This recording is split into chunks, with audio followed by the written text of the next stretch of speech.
तो आज के वीडियो में हम बात करने वाले हैं चार ऐसी कंपनीज की जिन्होंने काफी अच्छे रिजल्ट्स दिए हैं और ये चारों ही कंपनीज हेल्थ केयर और फार्मा सेक्टर से रिलेटेड है जो कि अभी काफी अच्छा कर रहा है। तो इनमें से एक कंपनी केमिकल्स कंपनी है जो कि स्पेशलिटी केमिकल बनाती है, एक कंपनी फार्मेसी में है, एक कंपनी फार्मास्यूटिकल्स में है और एक कंपनी डायग्नोस्टिक स्पेस में है। तो ये चारों कंपनीज का हम डिस्कशन करेंगे और इन चारों कंपनी में एक और क्या कॉमन चीज है कि काफी समय बाद इन चारों ने ब्रेकआउट दिया है, जिनकी हम बात करने वाले हैं आज की इस वीडियो में। तो इसके में हम डिस्कस करेंगे कि क्यों ब्रेकआउट हुआ है और कितना ये ब्रेकआउट सस्टेनेबल है। तो चलिए शुरू करते हैं हमारा आज का वीडियो। और सबसे पहले हम बात करते हैं कि फिल्ट्रेशन प्रोसेस क्या है, कि इस वीडियो में जो हमने स्टॉक सेलेक्ट किए हैं उसका सिलेक्शन और रिजेक्शन क्राइटेरिया, और इसको आप स्किप कर सकते हैं अगर आपने हमारे पिछले वीडियोस देखे हैं तो, क्योंकि ये क्राइटेरिया जो है ये सेम ही है। तो सबसे पहला क्राइटेरिया तो ये है कि year on year revenue growth होनी चाहिए, पैट ग्रोथ होनी चाहिए। तो कम से कम 15% की रेवेन्यू और पैट ग्रोथ हो तो ही हम स्टॉक को एनालाइज करेंगे। फिर हम आरओई और आरओसी, हालांकि पास्ट में शायद थोड़ा कम भी हो लेकिन आज के डेट में वो थोड़ा इंप्रूवमेंट की तरफ होना चाहिए, यानी कि 11-12% के आसपास, 10% से ऊपर होना चाहिए, तो उसी कंपनीज को हम प्रेफर करेंगे। और तीसरा ये है कि जिसमें डेट टू इक्विटी रेशियो काफी कम हो, और इसमें कुछ एक्सेप्शंस होते हैं। जो कंपनी सपोज रिसेंटली केपेक्स कर रही है तो उसमें हम देख सकते हैं कि अगर डेट एकदम बढ़ा है तो क्या चांसेस हैं कि इन फ्यूचर कम हो सकता है, तो उन कंपनीज को हम सेलेक्ट कर लेते हैं। अदरवाइज हम लो डेट टू इक्विटी रेशियो को ही प्रेफर करते हैं। फिर अगर हम रिजेक्शन क्राइटेरिया का देखें तो सबसे पहले तो एक्सट्रीम वैल्यूएशंस होता है कि 8 से 10 टाइम सेल्स पे चल रही है कंपनी, 60-70-80 का मल्टीपल चल रहा है, उसको हम रिजेक्ट करते हैं। और दूसरा जिसमें प्राइस ट्रेंड नीचे को होता है, तो अगर प्राइस ट्रेंड साइडवेज है या ऊपर है उन्हीं कंपनीज को हम प्रेफर करते हैं, क्योंकि अगर अच्छे रिजल्ट्स के बाद भी प्राइस ट्रेंड नीचे है, जैसे कि आप ट्रेंट के केस में देख रहे हैं, सॉरी टाइटन नहीं, ट्रेंट के केस में अच्छे रिजल्ट्स आ रहे हैं तब भी प्राइस नीचे है, तो वो एक प्रॉब्लमेटिक सिचुएशन है, क्योंकि वहां पे या तो बहुत ही एक्सट्रीम वैल्यूएशंस है या सेक्टर ही बहुत ही एक्सट्रीम पेन पॉइंट से जा रहा है, जिसकी वजह से वो स्टॉक चल नहीं रहे हैं। तो चलिए शुरू करते हैं हमारा आज का वीडियो, और ये है वो चार स्टॉक्स जिनको हम कवर करने वाले हैं। लेकिन वीडियो शुरू करने से पहले अगर आपने अभी तक चैनल को सब्सक्राइब नहीं किया है तो चैनल को सब्सक्राइब कर लीजिए, क्योंकि यहाँ पे रेगुलरली मैं इसी तरह का कंटेंट लाता रहूंगा आपके लिए, जिससे कि आप खुद सीखेंगे कि एक स्टॉक को किस तरह से हम एनालाइज करते हैं और साथ ही साथ किस तरह से हम अपने जो फिल्ट्रेशन प्रोसेस है उसे इंप्रूव कर सकते हैं। तो चलिए सबसे पहले हम बात करने वाले हैं मेट्रोपोलिस हेल्थ केयर की, जो कि डायग्नोस्टिक स्पेस में है। फिर हम बात करेंगे इनोवा कैप्टेप की, जो कि फार्मा और सीडीएमओ स्पेस में है। फिर हम बात करेंगे तीसरा नंबर पे हम रादर बात करेंगे फिनोटेक्स केमिकल्स की, जो कि स्पेशलिटी केमिकल स्पेस में है, जो डिफरेंट डिफरेंट सेगमेंट्स के लिए स्पेशलिटी केमिकल्स बनाते हैं, और साथ ही साथ इन्होंने रिसेंटली एक एक्विजिशन किया है जिसकी वजह से इनमें ग्रोथ काफी तेज आने लग गई है। फिर हम बात करेंगे मेड प्लस हेल्थ सर्विसेज की, जो कि एक फार्मेसी चेन है इंडिया में, और ये अपोलो फार्मेसी के बाद सबसे बड़ी फार्मेसी चेन है इंडिया की, और इसका जो प्रीडोमिनेंट शेयर है वो साउथ और वेस्टर्न इंडिया की तरफ है। तो चलिए शुरू करते हैं हम अपनी पहली कंपनी से, जो कि है मेट्रोपोलिस हेल्थ केयर। तो सेकंड लार्जेस्ट डायग्नोस्टिक कंपनी है भारत की ये। चार अलग अलग रीजन्स में काम करती है, इंडिया हो गया, साउथ एशिया हो गया, अफ्रीका और मिडिल ईस्ट में भी इनकी जो इनकी जो डायग्नोस्टिक सेंटर्स है वो वहां पे भी हैं। हालांकि जो मेजोरिटी कंट्रीब्यूशन है वो इंडिया से ही आता है। उसके बाद देखें तो leading diagnostic player across western and southern India, यानी कि महाराष्ट्र साइड हो गया या तेलंगाना साइड हो गया, तो वहां पे एक लीडिंग प्लेयर है, और वहीं पे कंपनी का आज के डेट में ज्यादा प्रेजेंस है, जो कि नॉर्थ इंडिया या ईस्ट इंडिया वहां पे इनका इतना प्रेजेंस नहीं है, जैसे कि उत्तर प्रदेश साइड, दिल्ली साइड या बिहार साइड, उधर इनका इतना प्रेजेंस अभी आज के डेट में नहीं है। अगर मार्केट कैप की बात करें तो 11,100 करोड़ के आसपास है, यानी कि लगभग रफली मिड कैप और स्मॉल कैप टाइप कंपनी है, जो कि इन फ्यूचर काफी तेजी से बढ़ सकती है यहाँ से। उसके बाद फिर अगर हम बात करें प्राइस ट्रेंड की, तो रिसेंटली अभी इन्होंने ब्रेकआउट दिया है। ये कोई क्लीन अप ट्रेंड में नहीं था, यहाँ पे अगर आप देखें तो काफी टाइम ये साइडवेज था। यहाँ पे बीच में एक ब्रेकआउट आया, फिर यहाँ पे ब्रेकडाउन हुआ, फिर ये साइडवेज है, चल रहा है यहाँ से। अगर हम देखें तो अब अभी तक इन्होंने अप्रैल 2022 का जो है वो हाई को क्रॉस किया लगभग आज के डेट में, और अब यहाँ से लगता है कि शायद थोड़ी इंप्रूवमेंट हो सकती है, क्योंकि एक तो शायद वैल्यूएशंस इनके थोड़े से कम हो गए हैं, पी बेस पे 50 पे अभी भी, और मार्केट कैप टू सेल्स अगर हम देखें वहां पे थोड़ा सा रीजनेबलनेस अब लग रहा है यहाँ पे, लेकिन वैल्यूएशन उतने सस्ते नहीं है आज फिर भी। और इनका ये ब्रेकआउट देखने वाली बात होगी कि कितना सस्टेन करता है, वो उस पर डिपेंड करेगा कि इनका जो पास्ट में 3-4 साल 5 साल में साइडवेज मूवमेंट रही है उसका रीजन क्या है, कि इनमें ग्रोथ नहीं थी। अब यहाँ पे मैं आपको अगर ग्रोथ दिखाता हूँ आके, तो हम पहले ईयरली ग्रोथ की बात करेंगे। यहाँ पे अगर आप देखें तो ये मार्च 2024 में देखें काफी लंपीनेस था ग्रोथ में, ये 2-3 साल, उसके बाद फिर 10% ग्रोथ, अब ये ग्रोथ थोड़ा सा वापस आना शुरू हुआ है, और यहाँ पे मार्जिन भी इनके कॉन्ट्रैक्ट हो गए थे, इस वजह से इनका पैट ग्रोथ यहाँ पे अगर आप देखें तो नेगेटिव था 2 साल, उससे पहले 10%, 11%, अब ये अचानक से इस साल 40% आया, तो शायद यहाँ पे इंप्रूवमेंट दोबारा आ सकती है।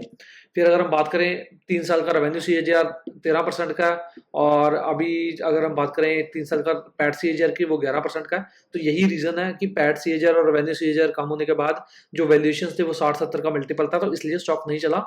आज के डेट में पी जो मल्टीपल है वो आई थिंक मेरे हिसाब से 50 कितने आ गया था यहाँ पे, हाँ, तो 54 टाइम्स है, जो कि सस्ता तो बिल्कुल भी नहीं है, लेकिन इनका लोवेस्ट इनकी हिस्ट्री में अराउंड 36-37 टाइम्स के आसपास रहा है। तो आज के डेट में वैल्यूएशन उतने खराब नहीं है, क्योंकि ग्रोथ दोबारा से आना शुरू हो गया है। अब अगर हम प्राइस टू सेल्स में देखें तो ये एक अच्छा मेट्रिक होगा ट्रैक करने के लिए, जो कि इनका लोवेस्ट 5.6 पे गया है और आज के डेट में 6.5 पे है, और एवरेज 7.4 किया 5 साल की। तो उस रिसेंट जो इनका अंडर परफॉर्मेंस था उसका काफी बड़ा रीजन था लेस पैड ग्रोथ और काफी हाई वैल्यूएशंस, उस वजह से इनका जो स्टॉक है वो काफी ज्यादा नहीं चला। अब रिसेंटली अगर हम पिछले 1-2 क्वार्टर्स में देखें तो ग्रोथ थोड़ा वापस आना शुरू हुआ है। यहाँ पे अगर आप देखें तो कंसिस्टेंटली 20% से ऊपर रेवेन्यू ग्रोथ किया है इन्होंने पिछले 4 क्वार्टर्स में। उससे पहले अगर आप देखें कोई किसी भी क्वार्टर में 20% से ऊपर का ग्रोथ नहीं था पिछले 8 क्वार्टर्स में। फिर अगर हम पैट लेवल पे देखें तो पैट लेवल में लगातार एक्सेलरेट कर रहा है पैट ग्रोथ। उससे पहले यहाँ पे कंसिस्टेंसी जो थी वो उतनी ज्यादा नहीं थी, तो अब पैट और रेवेन्यू दोनों लेवल्स पे कंसिस्टेंसी आने लग गई है, तो शायद यहाँ से स्टॉक का एक अच्छा परफॉर्मेंस दे सकता है। अगेन कोई भी यहाँ पे रिकमेंडेशन मैं आपके लिए नहीं कर रहा हूँ, आपको फर्दर एनालिसिस करना, आपको देखना है कंपनी क्या करना चाहती है, उस हिसाब से आपको एस्टिमेट करना है कि क्या आपको ये कंपनी यहाँ पे इस वैल्यूएशन पे और इस प्राइस ट्रेंड में ये रीजनेबल लग रही है कि नहीं लग रही है। फिर अगर हम जैसा कि हमने बात किया कि Q3 और Q4 में काफी स्ट्रॉन्ग पैट और रेवेन्यू ग्रोथ आया था, और रेवेन्यू ग्रोथ 25.76% का और पैट ग्रोथ 74% का, तो काफी स्ट्रॉन्ग ग्रोथ नंबर्स आए हैं रिसेंट क्वार्टर्स में। फिर अगर हम आरओसीई की बात करें तो करंट आरओसी है 18.5% और 3 साल का एवरेज है 15.3%, तो यहाँ पे भी इंप्रूवमेंट हुई है। अगर हम आरओई की बात करें तो करंट 12.6% का और 3 साल का एवरेज 11.9% का है, तो ये भी यहाँ पे भी इंप्रूवमेंट हुई है कंपनी की। और फिर अगर हम बात करें डेट की, डेट लेवल पे कंपनी डेट फ्री है, तो ओवरऑल फंडामेंटल्स लेवल पे काफी स्ट्रॉन्ग लग रही है कंपनी। अब फिर अगर हम यहाँ पे इनकी कॉन कॉल की ब्रीफिंग देखें यहाँ पे, तो company is transitioning from heavy build out phase to a focus on throughput productivity aiming to maximize existing infrastructure rather than just adding new labs।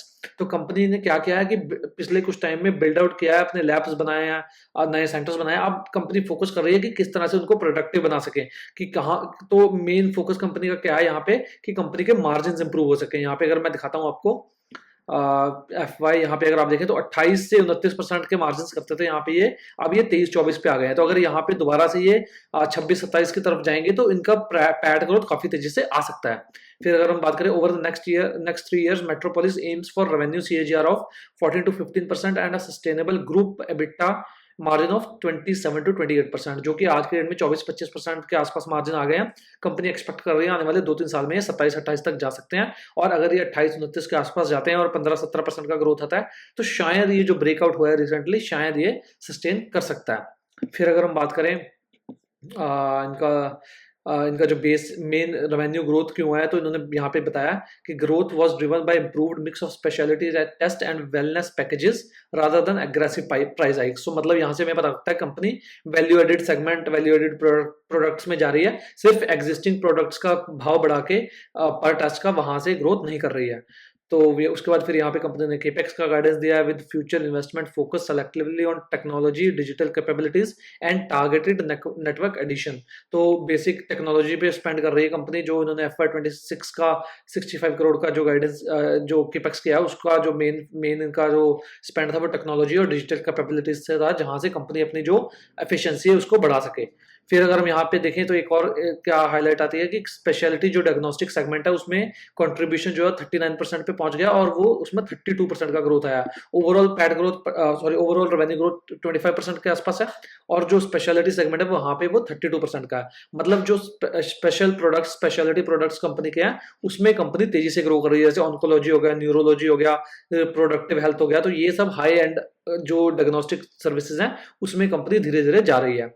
फिर यहाँ पे जीनोमिक्स करके एक नया सेगमेंट है जो कंपनी ने अभी शुरू किया है, तो यहाँ से ग्रोथ कंपनी का काफी तेजी से आ सकता है। ये भी एक हायर वैल्यू एडेड सेगमेंट है, और उसके अलावा कंपनी का एक ट्रू हेल्थ वेलनेस का जो बिजनेस है उसमें भी ग्रोथ रेट जो है वो काफी तेजी से आ रही है। यहाँ पे 27% का ग्रोथ आया, तो ओवरऑल कंपनी जो वैल्यू एडेड सेगमेंट है उनमें ग्रोथ काफी तेजी से आ रही है, तो उस वजह से कंपनी के जो मार्जिन है वो भी इंप्रूव हो सकते हैं।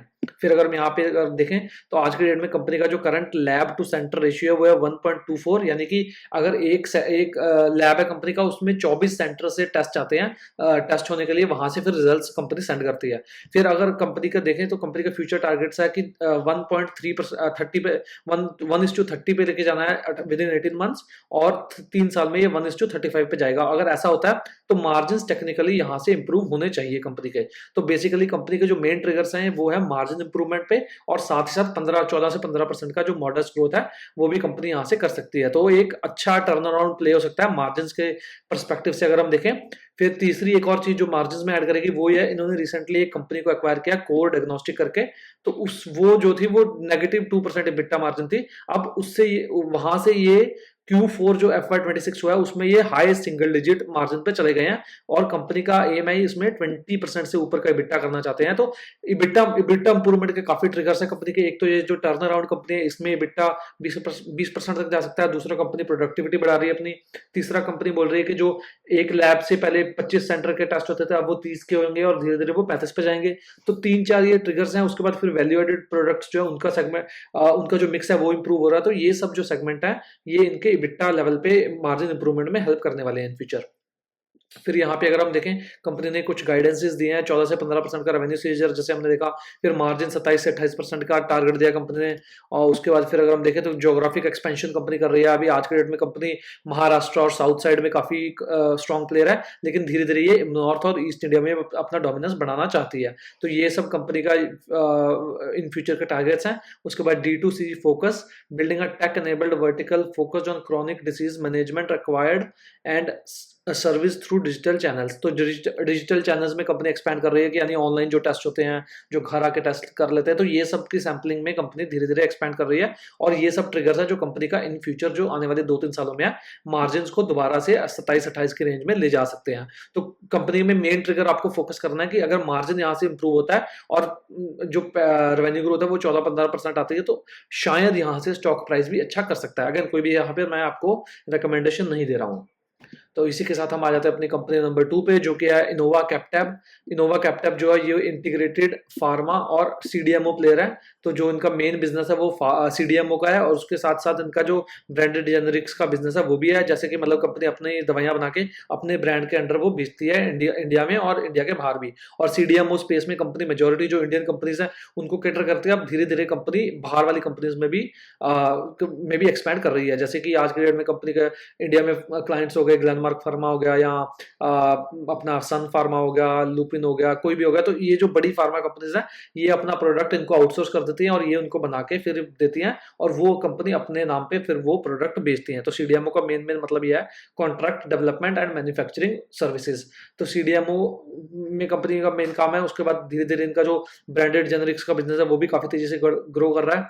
फिर अगर मार्केट कैप की बात करें तो 5,000 करोड़ के आसपास का मार्केट कैप है, और रिसेंटली इस कंपनी ने भी ब्रेकआउट दिया है। फिर यहाँ पे मैं आपको दिखाऊं अगर इनोवा कैप्टैब, तो हम इनोवा कैप्टैब का जाके देखते हैं। तो यहाँ पे अगर आप देखें तो काफी समय से कंपनी डाउन ट्रेंड में थी। यहाँ पे अगर आप देखें इन्होंने पहले इसी तरह का एक रैली दिया, फिर ये साइडवेज, और ये फिर डाउन ट्रेंड में। अब ये रिसेंटली इन्होंने यहाँ पे एक ब्रेकआउट दिया है। अब देखने वाली बात होगी ये ब्रेकआउट कितना सस्टेनेबल है, क्योंकि इसमें कुछ ट्रिगर्स हैं जो इन फ्यूचर कंपनी की ग्रोथ को ड्राइव कर सकते हैं। यहाँ पे पहले तो हम देख लेते हैं कि पहला जो डाउन ट्रेंड था उसमें इनका ग्रोथ रेट कैसा था। तो यहाँ पे अगर आप देखें तो ग्रोथ रेट रेवेन्यू लेवल पे फिर भी काफी सही था। 1-2 क्वार्टर में कुछ सिंगल डिजिट आया था, लेकिन अगर हम पैट लेवल की बात करें तो पैट लेवल पे भी ग्रोथ अच्छा था, लेकिन फिर यहाँ पे क्यों डाउन ट्रेंड में था उसकी भी हम बात कर लेते हैं। तो यहाँ पे वैल्यूएशन थोड़े से हाई थे जब इनका यहाँ पे शुरू हुआ डाउन ट्रेंड। तो वैल्यूएशंस अगर हम देखें तो 50-60 का मल्टीपल था। ग्रोथ अच्छा था तब भी, तो यहाँ पे कोई प्रॉब्लम तो नहीं होनी चाहिए थी, लेकिन फिर भी काफ़ी बार जब मार्केट खराब होता है तो अच्छे स्टॉक्स की भी धलाई होती है, और यही अच्छी बात है कि आपको ऐसे अच्छे स्टॉक्स काफ़ी बार सस्ते वैल्यूएशंस पे और अच्छे टाइम पे मिल जाते हैं। अब यहाँ पे लग रहा है कि इसमें ट्रेंड चेंज हुआ है। अब देखने वाली बात होगी कि कितना यहाँ से सस्टेन कर पाता है, जिसकी हम बात करेंगे कि क्या इन फ्यूचर ट्रिगर्स हैं जो इनको यहाँ से ग्रो करने में हेल्प कर सकते हैं।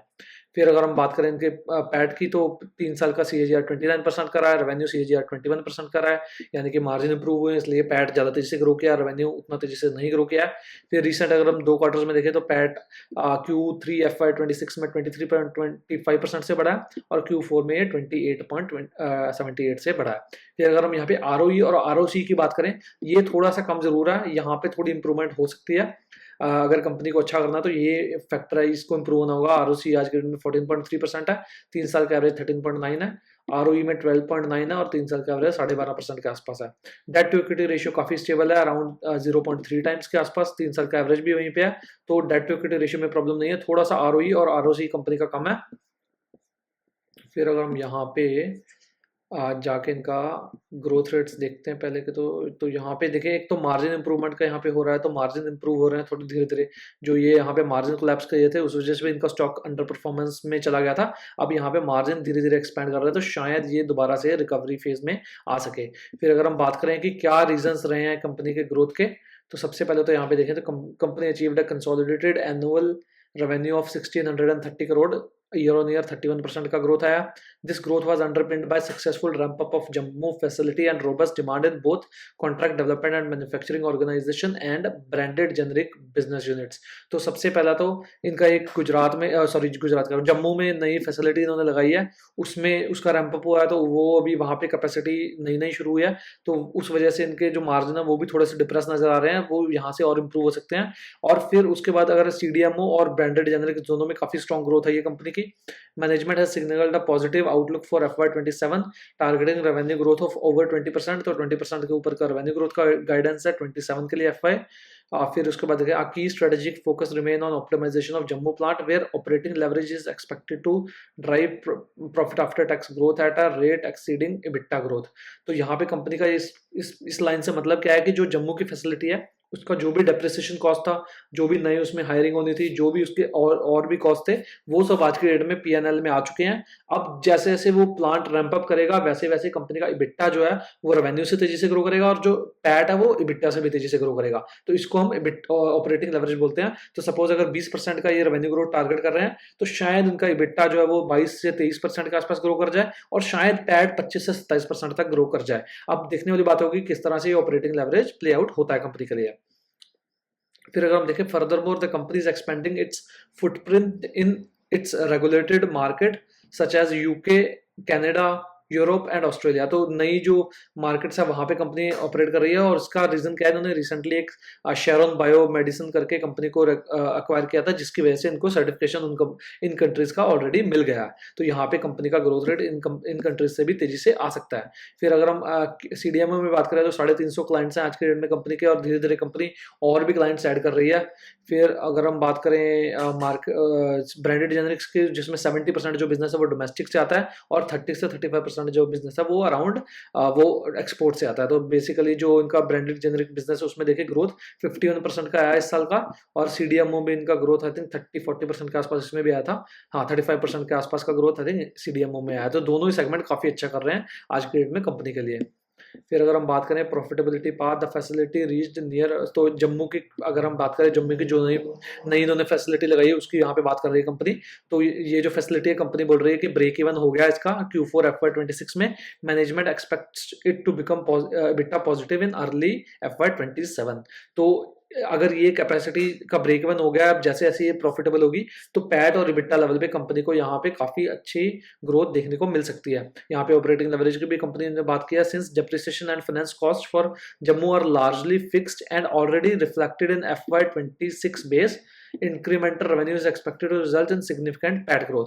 तो यही कंपनी बोल रही है कि अगर 20 से 22% का रेवेन्यू ग्रोथ टारगेट करते हैं तो पैट लेवल पे कंपनी का 25 से 27% तक का ग्रोथ आ सकता है। अगेन कोई भी यहाँ पे रिकमेंडेशन नहीं है, यहाँ पे कुछ भी कल को बदल सकता है, तो आपको अपना एनालिसिस खुद भी करना है। तो ये एक आज के डेट में कंपनी का गाइडेंस है, और यहाँ पे कुछ प्रॉब्लम भी आ सकती है। सपोज कि सर्टिफिकेशन ना मिले, कुछ कहीं पे डिलीवरी का डिले हो जाए, या वॉर और एस्केलेट हो जाए, तो कुछ भी हो सकता है। तो ये एक गाइडेंस है। अब ऐसा होगा कि नहीं होगा ये हमें फ्यूचर में ही पता लगेगा, लेकिन इससे हमें क्या पता लगता है कि कंपनी में ग्रोथ ट्रिगर्स आज के डेट में है, जिससे company in future PAT level पे काफी तेजी से ग्रो कर सकती है।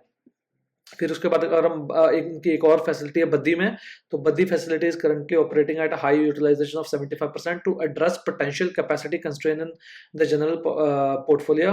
Innova Capital has acquired land in Baddi for a new general block. तो यहाँ से कंपनी जो इनकी बद्दी की फैसिलिटी है वो ऑलरेडी काफी हाई यूटिलाइजेशन लेवल पे ग्रो ऑपरेट कर रही है, क्योंकि फार्मा में जनरली 75 से 80-85% से ऊपर का यूटिलाइजेशन लेवल रीच नहीं होता है काफी सारी कंपनीज के लिए। तो इसलिए कंपनी वहां पे इन्होंने अभी लैंड एक्वायर किया है फ्यूचर ग्रोथ के लिए। Management anticipates a capex of 150 to 170 crore over FY27 and FY28। तो नेक्स्ट 2 ईयर के लिए 170 से 150 से 170 करोड़ का कैपेक्स इस फैसिलिटी में जो लैंड एक्वायर किया वहां पे नया ब्लॉक डालने के लिए कंपनी एक्सपेक्ट कर रही है। और यहाँ पे कंपनी ने बताया कि once at optimum level the new block is projected to generate 450 to 500 crore in additional revenue।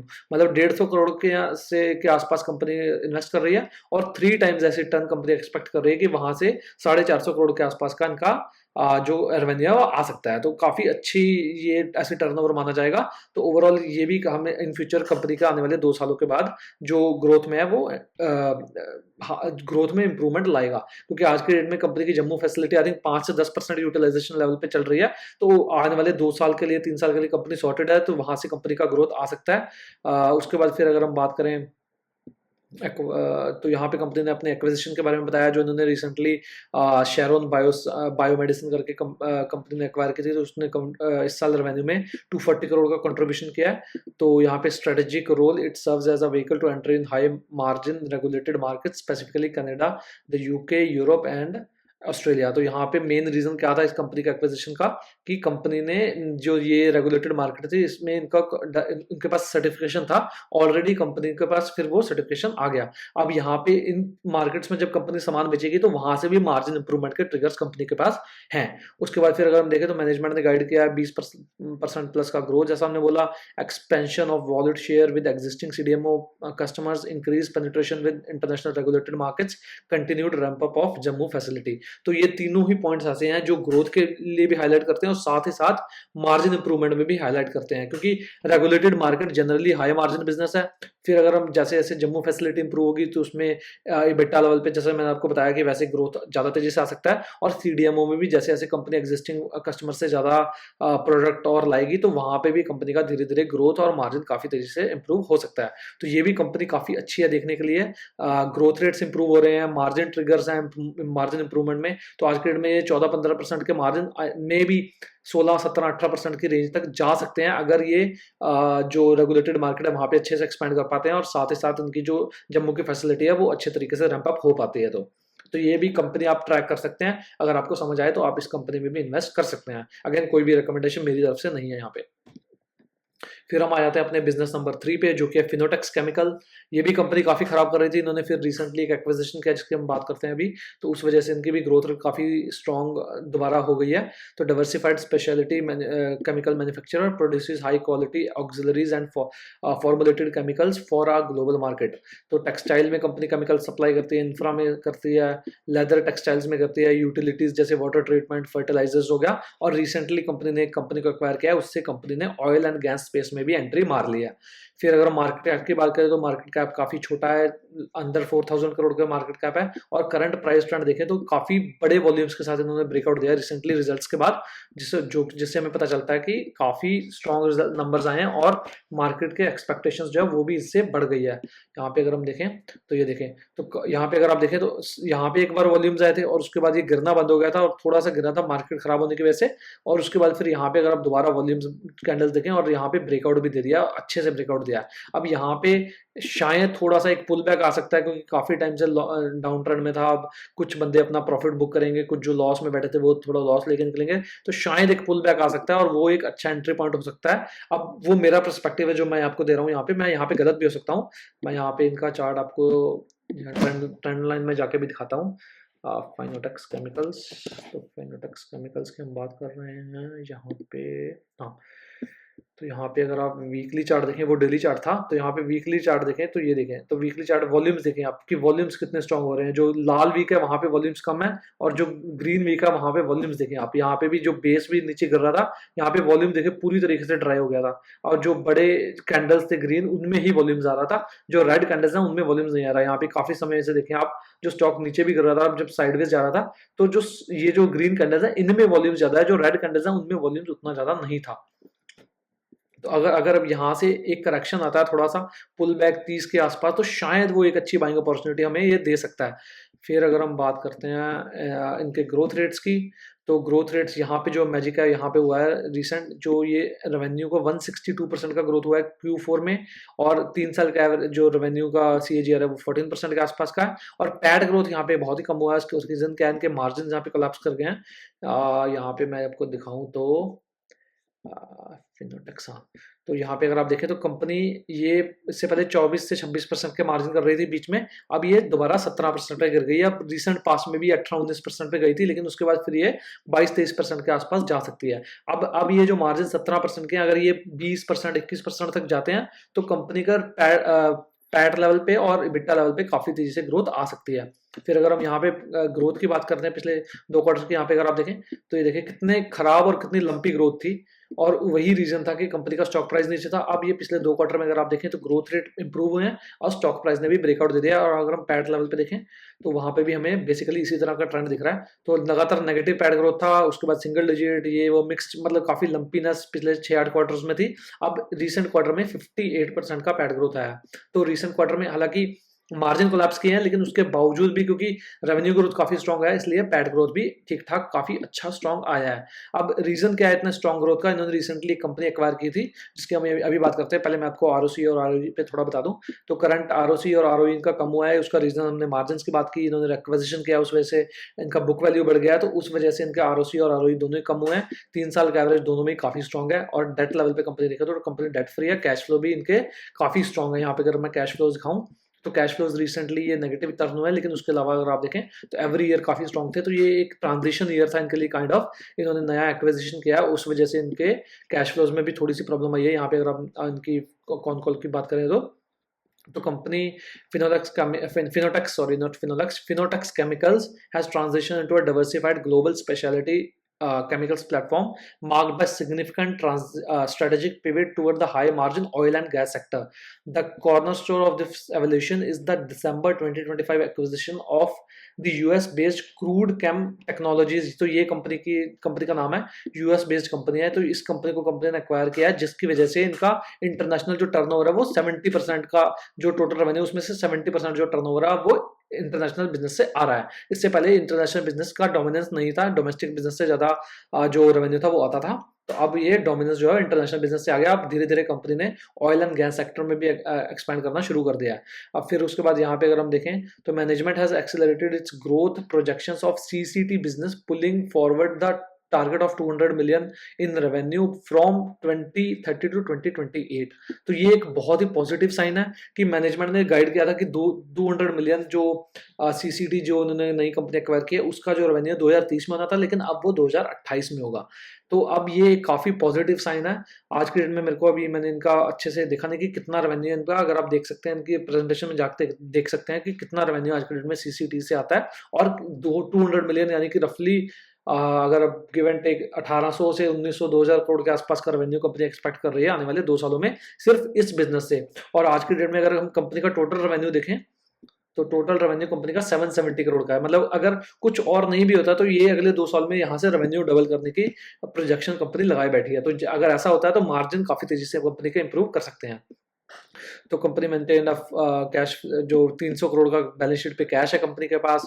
तो इन फ्यूचर भी अगर कोई इनऑर्गेनिक जो एक्विजिशन की अपॉर्चुनिटी आती है तो उसको भी कंपनी अच्छे तरीके से मैनेज कर सकती है, अगर कंपनी के इंटरेस्ट में वो एक्विजिशन लग रहा है तो। फिर यहाँ पे अगर हम देखें तो कंपनी ने गाइड किया है कि जो सीसीडी की मैन्युफैक्चरिंग कैपेसिटी है उसको ये डबल करना चाहती है, और साथ ही साथ उसमें नए कॉन्ट्रैक्टर और नए कस्टमर्स भी ऐड करेगी, तो वहां से ग्रोथ काफी तेजी से आ सकता है। फिर यहाँ पे अगर हम देखें management targets blended EBITDA margin of 18 to 20% in the near term as operational efficiencies from the CCT integration and technology transfer materialises. Transfers materialises. Historically Finotex has maintain margins between 18 to 28%। तो यही हम बात कर रहे हैं कि अगर इनमें ग्रोथ अच्छा आता है तो यहाँ पे ब्लेंडेड मार्जिन जो है वो ट्रांजिशन की वजह से कम हुए हैं। अब ये 18 से 20% अगर होते हैं तो पैट लेवल पे ग्रोथ काफी स्ट्रॉन्ग आ सकती है। और अगर हम वैल्यूएशंस की बात करें तो वैल्यूएशन भी कंपनी के ठीक ठाक है, कोई उतने महंगे यहाँ पे नहीं है। तो वैल्यूएशंस देखें तो 35 टाइम पी के बेस पे है कंपनी, और अगर हम प्राइस टू सेल्स देखें तो अराउंड 5 टाइम्स है, जो कि लगभग इनका लोएस्ट है 5 साल का, उसके आसपास है, मतलब 3.8 है, और 5 टाइम्स आज की डेट में कंपनी चल रही है। तो वैल्यूएशंस वाइज कंपनी काफी कंफर्ट लेवल पे दिख रही है। और यहाँ पे अगर हम देखें तो मेन क्या है, यहाँ पे management is pursuing 3 to 4 times growth target over next 4 years with a potential top line goal of 3000 crore.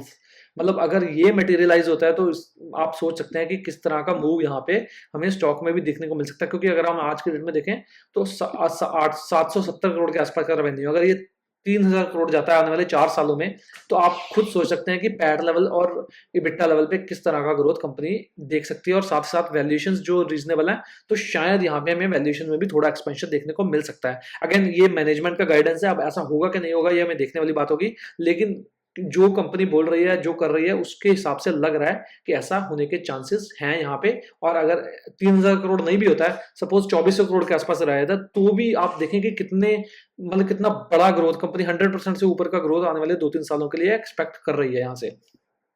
फिर कंपनी ने यहाँ पे बोला कि इनऑर्गेनिक अगर कोई अपॉर्चुनिटी आएगी वो भी हम यहाँ पे देख सकते हैं। धीरे धीरे ज्योग्राफीज में भी एक्सपैंड कर रहे हैं। उसके बाद फिर अगर हम देखें यहाँ पे the wallet share increase with the kind of customer we have right now, forget about adding more customers, can easily go to 5x because they are giant companies, they need companies like us to serve them. तो यहाँ पे ये company की management की guidance है कि जो इनके एग्जिस्टिंग कस्टमर्स हैं, एक्सॉन मोबाइल है, बहुत ही बड़ा मोबाइल जो ऑयल कंपनी है वो है। उसके बाद शेल की बात करें, शेल भी बहुत बड़ी मोबाइल कंपनी है, और मोबाइल बोल रहा हूँ, ऑयल कंपनी है।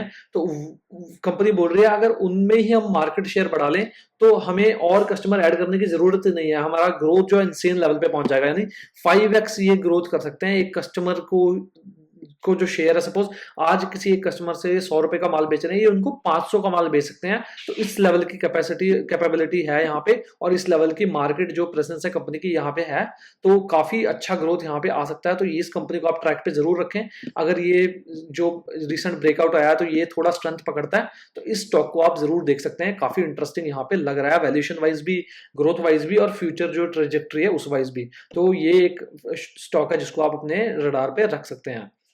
तो चलिए अब इसके बाद मैं बात करता हूँ जो अभी तक हमने पांच करके हमने 3 वीडियोस बनाई है इससे पहले, मतलब 15 स्टॉक्स हमने कवर किए हैं। तो ये आप एक वॉच लिस्ट बना सकते हैं इन स्टॉक्स की। तो ये मैं आपको यहाँ पे नाम दे देता हूँ शॉर्ट फॉर्म में, अपना चौथा स्टॉक डिस्कस करने से पहले। तो सबसे पहले हमने आर काबिल की बात की, उसके बाद काफी अच्छा मूव है यहाँ पे। बजाज कंज्यूमर में भी अच्छा मूव था। ग्रेन्यूल्स की बात की, ग्रेन्यूल्स में भी काफी अच्छा ग्रोथ आ रहा है। और कृष्णा फॉस्कैम और टिप्स म्यूजिक, तो ये 5 कंपनीज की हमने बात की थी अपने पहले वीडियो में। अगर आप वीडियो देखना चाहते हैं कि क्या इनमें चल रहा है कंपनीज में, क्या इन फ्यूचर ट्रिगर्स हैं जो ग्रोथ ला सकते हैं, तो वो मैं आपको वीडियो का लिंक है वो मैं डिस्क्रिप्शन में डाल दूंगा, आप वहां पे जाके वीडियो देख सकते हैं। फिर दूसरे वीडियो में हमने बात किया के ई आई इंडस्ट्रीज की, एसजेएस एंटरप्राइजेस, मास फाइनेंशियल्स, एमबी एग्रो और नवीन फ्लोरिन की। तो इनमें भी काफी अच्छा मूव है। इनमें से थोड़ा सा जो केईआ इंडस्ट्री उतना नहीं चला क्योंकि वैल्यूएशन थोड़े हाई थे, शायद मार्केट का एक्सपेक्टेशन जो थोड़ा और बेटर था, मार्केट एनवायरनमेंट भी उतना कंड्यूसिव नहीं है आज के डेट में। तो लेकिन ओवरऑल इन कंपनीज को आप रडार पे रख सकते हैं। कोई भी हमारी तरफ से बाय एंड सेल रिकमेंडेशन के लिए ये वीडियोस नहीं बनाए गए थे, ये सिर्फ एक पर्पस था कि आपके लिए एक वॉच लिस्ट क्रिएट की जाए जिसको आप, जिन स्टॉक्स को आप रडार पे रख सकते हैं। जैसे इन स्टॉक्स में थोड़ी करेक्शन आए आप इनमें पोजीशन बना सकते हैं अगर आपको कंपनी समझ आ रही है तो। फिर जो लास्ट हमने वीडियो बनाया उसमें हमने सेनोरस फार्मा कवर किया, प्रीकॉल कवर किया, किर्लोस्कर ऑयल कवर किया, एडीएफ फूड्स कवर किया और प्रीवी स्पेशलिटी कवर किया। तो ये 15 कंपनीज हमने अभी तक कवर कर ली हैं। अगर आप इन 15 कंपनीज के बारे में डिटेल में पढ़ना चाहते हैं तो आप तीनों वीडियोस जाके देख सकते हैं। 3 अलग अलग वीडियोस में ये 5-5 करके हमने कंपनीज कवर किए हैं। जैसे हम ये वीडियो बना रहे हैं इसी तरह से हमने इन सब कंपनीज पे भी वीडियो बनाया, आप उसको भी जाके कर सकते हैं। उसके बाद अगर आप इन कंपनीज को आप वैसे पढ़ना चाहते हैं, आप अपने वॉच लिस्ट में डालें, आप एक स्किम रीड करें, अगर आपको इंटरेस्टिंग लग रहा है आप उसमें से कुछ पढ़ना चाहते हैं तो आप वैसे भी पढ़ सकते हैं। तो पर्पस ये है कि आप एक वॉच लिस्ट बना सकें जिसके लिए आपका जो फिल्ट्रेशन प्रोसेस है थोड़ा और इजी हो सके।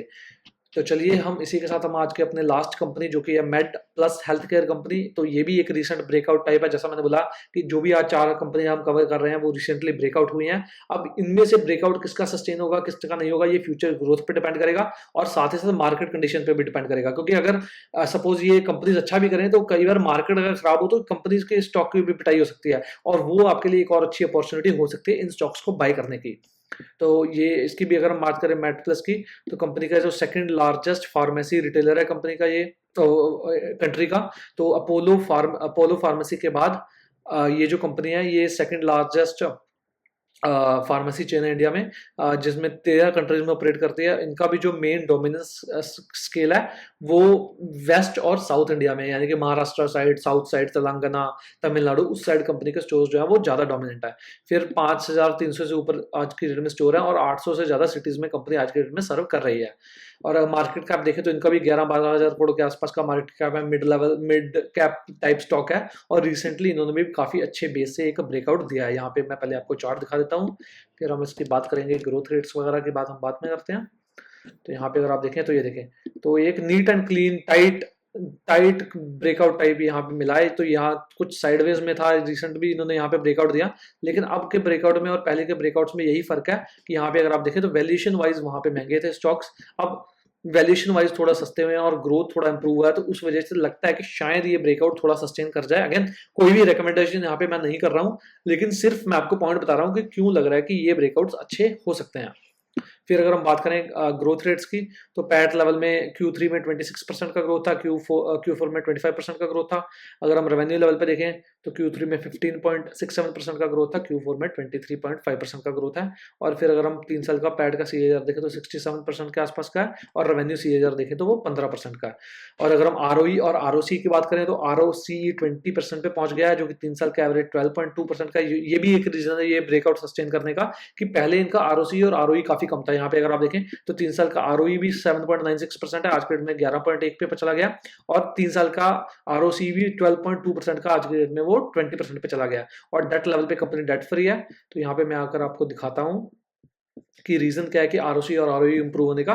तो इनके मार्जिन अगर आप देखें तो यहाँ पे ये ईयर ऑन ईयर का डेटा है, तो यहाँ पे अगर आप देखें तो ये 2, 3, 4%, 5% के रेंज में थे, अब ये 7, 8 और 9% तक भी पहुंच गए हैं। अब रीजन क्या है मार्जिन इंप्रूव होने का, कि कंपनी धीरे धीरे अपने ब्रांड के अंडर अपनी फार्मेसी में प्रोडक्ट्स बेच रही है, और जैसे जैसे कंपनी स्केल करती जा रही है वैसे वैसे कंपनी की जो सप्लायर्स है उनसे बार्गेनिंग पावर भी बढ़ जाती है, तो वहां से भी कंपनी थोड़ा मार्जिन इंप्रूव करती है। थोड़ा कंपनी अपने पर्सनल प्रोडक्ट बेच के मार्जिन इंप्रूव कर रही है, तो उस वजह से इनके मार्जिन लगातार इंप्रूव हो रहे हैं, और यही मेन इनका ट्रिगर है जो इन फ्यूचर इनके और ग्रोथ में हेल्प कर सकता है। यहाँ पे फिर अगर हम इनकी कॉन कॉल जाके पढ़ें तो MedPlus health care services limited has a strong conclusive, तो यहाँ पे characterised by significant network expansion, robust revenue growth in pharmacy operation and a strategic shift toward capital efficient franchise model. तो पहले company अपने store अपने पैसे लगा के बनाती थी, अब कंपनी फ्रेंचाइजी देनी शुरू कर दिया। तो ये हमेशा एक लो कैपिटल इंट्यूसिव जो होता है चीज होती है, एक्सपेंशन होता है। तो अगर कंपनी का जो फ्रेंचाइज है तो उसमें कंपनी का क्या होता है कि पहले तो अपफ्रंट कोई फीस नहीं लगानी पड़ती, कोई भी मतलब कोई इन्वेस्टमेंट नहीं लगानी पड़ती, तो सारा इन्वेस्टमेंट फ्रेंचाइज का होता है। और दूसरा फिर उसको रनिंग कॉस्ट कंपनी के अंडर नहीं आता है, तो कंपनी एक अपने रेवेन्यू का कुछ फिक्स परसेंटेज ले लेती है फ्रेंचाइज से और उनको कंपनी स्टोर रन करने के लिए दे देती है। A critical takeaway for this period is the diverging performance between store ages. Mature stores older than 24 months are delivering EBITDA margin of 13%। तो जो इनके 2 साल से पुराने स्टोर हैं वो 13% से ऊपर का EBITDA कर रहे हैं, while the company's new franchise model offers immediate profitability compared to the first year losses typically seen in company owned store outlets। तो अब दूसरा क्या हुआ है कि जो इनके पहले अपना स्टोर लगाते थे तो पहले साल उसमें लॉस आता था, अब ये फ्रेंचाइज दे देते हैं तो पहले साल से ही वो स्टोर प्रॉफिटेबल हो जाता था। इसी वजह से इनके मार्जिन भी इंप्रूव होने शुरू हो गए हैं, और जैसे जैसे एक्सपेंशन फ्रेंचाइज बेस पे ज्यादा करेंगे तो रेवेन्यू शायद उतनी तेजी से ना ग्रो करेगा, लेकिन इनके मार्जिन काफी इंप्रूव हो सकते हैं यहाँ से। फिर looking ahead to FY27, management has set an aggressive target of 800 net new store additions and plan to prioritise the expansion of private label non pharmaceutical products to drive higher gross margins. तो company ने 800 plus store लगाने की बात की है FY27 में, जो कि इस साल आई थिंक 600 के आसपास इन्होंने लगाए थे। फिर अगर हम बात करें तो एक्सपेंशन जो है प्राइवेट लेबल जो कंपनी का अपने ब्रांड्स हैं उनके अंडर जो नॉन फार्मास्यूटिकल प्रोडक्ट्स हैं जिनमें मार्जिन काफी अच्छे हैं, वहां पे कंपनी कोशिश कर रही है कि वो प्रोडक्ट स्टोर्स में ज्यादा बेचे जा सके। तो उस वजह से कंपनी के आने वाले फ्यूचर में मार्जिन यहाँ से थोड़े और इंप्रूव हो सकते हैं। So company growth strategy remain focused on densification in existing states while cautiously entering new territories. तो ये किसी भी रिटेल चेन को आप एनालाइज कर रहे हैं तो ये फैक्टर आपको जरूर ध्यान में रखना होगा कि कोई भी कंपनी किस तरह से एक्सपेंशन कर रही है, कि क्या वो एक स्टोर सपोज यूपी में लगाती है, एक स्टोर तमिलनाडु में लगाती है, एक स्टोर फिर मुंबई में लगाती है, क्या वो इस तरह से एक्सपेंशन कर रही है, या वो क्या एक साउथ सपोज सदर्न स्टेट से शुरू हुई, तमिलनाडु में उन्होंने एक्सपैंड किया धीरे धीरे नई नई सिटीज में, उसके बाद तेलंगाना में गए, उसके बाद फिर धीरे धीरे ये मुंबई महाराष्ट्र के साइड आए। तो अगर कोई भी कंपनी जो ऐसे क्लस्टर्स में एक्सपेंशन करती है तो वो कंपनी हमेशा रिटेल सेगमेंट में ज्यादा सक्सेसफुल होती है एज कंपेयर टू वो कंपनी जो कहीं भी जाके स्टोर लगा देती है। तो ये एक अच्छा स्ट्रेटेजी है जो कंपनी फॉलो कर रही है, और कंपनी धीरे धीरे साउथ और वेस्ट इंडिया यानी कि सदर्न स्टेट जैसे तेलंगाना और तमिलनाडु टाइप हो गई, या उसके बाद फिर जो वेस्टर्न स्टेट गुजरात हो गया, अपना महाराष्ट्र हो गया, तो उनमें ये कंपनी एक्सपेंड कर रही है और धीरे धीरे ये नॉर्दर्न साइड अपने आप को फैला रही है। तो ये काफी अच्छा चीज है जो कंपनी कर रही है। फिर यहाँ पे अगर आप देखें तो कंपनी ने 77 स्टोर क्लोजर भी किए हैं, तो जो कि अच्छा साइन नहीं है। तो 700 कुछ स्टोर इन्होंने टोटल खोले थे, उसमें से 77 क्लोज हो गए, और नेट एडिशन था वो 618 स्टोर्स का था FY26 में। तो उसके बाद फिर अगर हम देखें तो अगर ये नंबर अगर ज्यादा जंप करता है, ज्यादा क्लोजर आते हैं, तो उसका मतलब ये है कि कंपनी लोकेशंस अच्छे से फाइनलाइज नहीं कर पा रही है, या फिर कंपनी फ्रेंचाइजी अच्छे से नहीं बांट पा रही है। तो इस नंबर पे भी हमें नजर जरूर रखनी है। फिर FY26 split approximately 310 of 600 plus stores added in FY26 was franchisee. तो आज के पहले जो कंपनी था, पहले कंपनी ओन्ड जो स्टोर थे उनको ज्यादा फोकस कर रही थी। अब जो कंपनी इन फ्यूचर जो फ्रेंचाइज मॉडल है उस पर ज्यादा ग्रो करना चाहती है, तो शायद यहाँ से ग्रोथ रेट भी कंपनी के इंप्रूव हो जाए overall. Unlike COCO store that incur losses, जैसे कि हमने बात किया कि कंपनी का पहला जो स्टोर था, पहले अगर कंपनी अपना कैपिटल लगा के स्टोर खोलती थी तो वहां पे पहले साल में लॉस होता था। अब फ्रेंचाइज में पहले साल से ही स्टोर प्रॉफिटेबल है, और इसी वजह से कंपनी के मार्जिन भी धीरे धीरे इंप्रूव होना शुरू हो गए हैं। फिर इन्वेस्टमेंट स्ट्रक्चर क्या है इसमें, यहाँ पे कंपनी ने बताया मेडप्लस इन्वेस्ट अप्रोक्सीमेटली 10 लाख पर store in capex including POS, जो POS सिस्टम जहां से पेमेंट वगैरह लेते हैं वो सिस्टम होता है। तो the franchise purchases the initial inventory outright from MedPlus. तो कंपनी ने यहाँ पे केपेक्स लिया, तो 10 लाख पर स्टोर का केपेक्स कंपनी करती है जब कंपनी फ्रेंचाइज बांटती है, तो वो कोई खास केपेक्स कंपनी के लिए नहीं है। फिर यहाँ पे अगर हम देखें तो प्राइवेट लेबल आर का core pillar of MedPlus margin expansion strategy currently constituting 22% of the revenue. तो 22% रेवेन्यू जो है वो आज के डेट में प्राइवेट लेबल प्रोडक्ट से आता है। जैसे जैसे ऊपर जाएगा 22% से 23, 24, 25, 26, तो ये जो इनके ओवरऑल ब्लेंडेड मार्जिन है वो आज के डेट में जो 9% है 10 से 11% तक जा सकते हैं, जो कि काफी एक अच्छा साइन है इस कंपनी के लिए। So non-pharma focus management identifies a blue sky opportunity in non-pharma private label जैसे FMCG, health supplements, edible oils. These command gross margin of 23-25%, significantly higher than 9 to 10% seen in branded non-pharma products. तो company जो तीसरी party, जैसे suppose company ने Nestle से milk powder या Nestle से या किसी भी और कंपनी से जो बड़े प्लेयर्स हैं उनसे प्रोडक्ट लेके बेचा, उस पर कंपनी ब्लेंडेड 9 से 10% मार्जिन बनाती थी। अब कंपनी जो अपना प्रोडक्ट बेच रही है उस पर कंपनी 23 से 25% के ग्रॉस मार्जिन बना रही है। तो ये इससे कंपनी का जो इबिटा मार्जिन है वो इन फ्यूचर काफी अच्छे से इंप्रूव हो सकते हैं, जैसे जैसे शेयर ऑफ नॉन जो इनका जो प्राइवेट लेवल है उसका शेयर बढ़ता है। तो ये काफी स्ट्रॉन्ग टिकर है। उसके बाद फिर यहाँ पे अगर हम कंपनी का फ्यूचर गाइडेंस देखें तो 800 स्टोर जैसे कि हमने बात किया कि कंपनी गाइड कर रही है। उसके बाद 9 से 10% का company same store sales growth target कर रही है। ये काफी अच्छा मेट्रिक है। यहाँ पे मैं इनकी प्रेजेंटेशन में आपको एक चीज दिखाना चाहता हूँ कि ये भी इसलिए भी लगता है कि इनका जो ये करंट जो ब्रेकआउट है ये सस्टेनेबल है। उसका रीजन क्या है, यहाँ पे मैं आपको सेम स्टोर सेल्स ग्रोथ दिखाता हूँ उनका। सेम स्टोर सेल्स ग्रोथ यहाँ पे, एक सेकेंड। तो पहले तो यहाँ पे अगर आप देखें तो ये एक्सपेंशन की मैं बात कर रहा था। यहाँ पे अगर आप देखें तो स्टोर्स इस तरह से एक्सपेंड कर रहे हैं। ये ऐसा नहीं है कि एक जम्मू में लगा दिया, फिर एक गुजरात में लगा दिया, फिर एक साउथ में लगा दिया। अब इसका रीजन क्या होता है कि वेयर हाउस कंपनी का एक है, उससे कंपनी 15-20 स्टोर्स में सामान सप्लाई कर सकती है, तो ट्रांसपोर्टेशन कॉस्ट में बचता है, टाइम बचता है, तो ये सब उनमें कंपनी को एडवांटेज मिलता है। तो उस वजह से ये चीज़ अच्छी है। और यहाँ पे अगर आप देखें, ये देखो, तो सेम स्टोर सेल्स ग्रोथ यहाँ पे नेगेटिव था जब स्टॉक अंडर परफॉर्म कर रहा था। अब अगर सेम स्टोर सेल्स ग्रोथ देखें तो कंसिस्टेंटली ये ऊपर को जा रहा है। अब इन फ्यूचर भी कंपनी यहाँ से टारगेट कर रही है कि 9 से 10% का सेम स्टोर सेल्स ग्रोथ होगा, और साथ ही साथ 800 स्टोर अगर ऐड करती है तो अगर 5300 स्टोर्स ऑलरेडी हैं कंपनी के, तो लगभग 15-16% का एक्सपेंशन स्टोर्स में, 9-10% का पर स्टोर सेल्स ग्रोथ, यानी 22 से 25% का रेवेन्यू ग्रोथ कंपनी आने वाले 1-2 सालों 3 सालों में कर सकती है, अगर ये सेम स्टोर सेल्स ग्रोथ का गाइडेंस मीट होता है तो। फिर मार्जिन अगर हम देखें तो EBITDA मार्जिन जो आज के डेट में 5.7 5.8 के आसपास चल रहे हैं, ये यहाँ पे कंपनी का और इम्प्रूव हो सकते हैं। यहाँ पे इनके अगर हम स्क्रीनर पे हमने कितने देखे थे EBITDA इनके, तो स्क्रीनर पे अगर हम जाके इनका EBITDA देखते हैं तो यहाँ पे 9% के आसपास ऑपरेटिंग मार्जिन है, नॉट EBITDA। तो ऑपरेटिंग मार्जिन यहाँ पे EBITDA ही होता है वैसे तो, लेकिन यहाँ पे हम देखना है कि क्या ये मिसमैच है स्क्रीनर और कंपनी के डेटा में, तो इसको हमें देखना है। लेकिन कंपनी एक्सपेक्ट कर रही है कि मार्जिन यहाँ से कंपनी के धीरे धीरे और इम्प्रूव हो सकते हैं जैसे जैसे प्राइवेट लेवल जो शेयर प्रोडक्ट्स है उनका शेयर बढ़ता है। तो सो कैपिटल एलोकेशन के बारे में company remain focused on growth and densification, dividend payout, and not currently being considered as management believes there is significant headroom to reinvest capital for expansion. तो dividend के लिए company ने मना कर दिया, क्योंकि कंपनी बोल रही है कि करंटली हमें काफ़ी कैपिटल चाहिए फ्यूचर ग्रोथ करने के लिए, और काफ़ी बड़ा स्कोप है कंपनी के लिए इन फ्यूचर भी ग्रो करने के लिए, क्योंकि जो सबसे बड़ी फार्मेसी चेन है वो है अपना अपोलो फार्मेसी। तो उसके लगभग आई थिंक 8,000 स्टोर्स के आसपास है। तो कंपनी के आज भी 5300 है, तो कंपनी 8000 जाएगी, और साथ ही साथ और भी स्टोर जाएगी, क्योंकि आज भी काफ़ी सारा इंडिया में ऐसा काफ़ी सारे सिटीज़ हैं, काफ़ी सारे स्टेट्स हैं जहाँ पे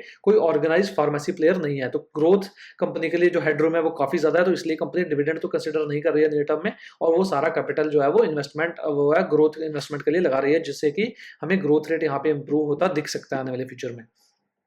फिर यहाँ पे अगर हम देखें तो ग्रोथ रेट का अगर हम क्वार्टरली बात करते हैं यहाँ पे थोड़ा सा, तो पहले अगर आप देखें तो यहाँ पे लंपीनेस था ग्रोथ में, सिंगल डिजिट ग्रोथ था, पहले अच्छा ग्रोथ था, 25-30% का ग्रोथ कंपनी कर रही थी। अब फिर से वो थोड़ा सा लग रहा है कि शायद ग्रोथ दोबारा से यहाँ से इंप्रूव होना शुरू हो गया। यहाँ पे अगर आप देखें तो एवरी क्वार्टर में ग्रोथ रेट इंप्रूव हुआ है। तो पहले 1%, फिर 3%, 6.5%, 15, 15.5%, अब 23.5%। तो अगर ये 20 से 25% का ग्रोथ कंसिस्टेंटली रेवेन्यू पे करते हैं और साथ ही साथ थोड़ा सा मार्जिन इंप्रूवमेंट होता है, तो पैट लेवल पे ग्रोथ काफी तेजी से आ सकती है। और कंपनी के वैल्यूएशंस भी उतने कुछ खराब नहीं है, 49 टाइम्स पे है, तो सस्ता तो नहीं है लेकिन उतना महंगा भी नहीं है। तो अगर मार्जिन इंप्रूव होते हैं तो शायद ये जो मोमेंटम है ये सस्टेन कर सकता है। अगेन आपको अगर ये इंटरेस्टिंग लगे तो ही आप पढ़ें, अगर आपको इंटरेस्टिंग नहीं लगे तो आप इस कंपनी को छोड़ सकते हैं। यहाँ पे कोई भी मैं आपके लिए बाय एंड सेल रिकमेंडेशन नहीं कर रहा हूँ। अगर आपको कंपनी अच्छी लग रही है तो आप जरूर पढ़ें, अगर नहीं लग रही है तो आप इसको छोड़ दें।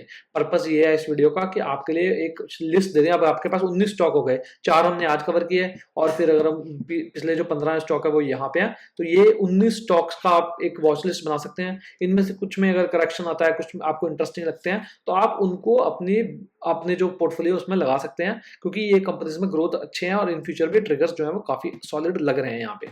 तो चलिए इसी के साथ हमारा वीडियो यहीं पे समाप्त होता है।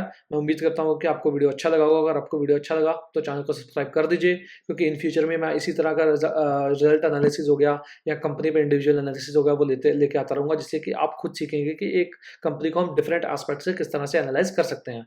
तो चलिए बहुत जल्द मुलाकात होगी एक और ऐसे ही वीडियो के साथ। तब तक के लिए रखिए अपना बहुत सा ख्याल। धन्यवाद।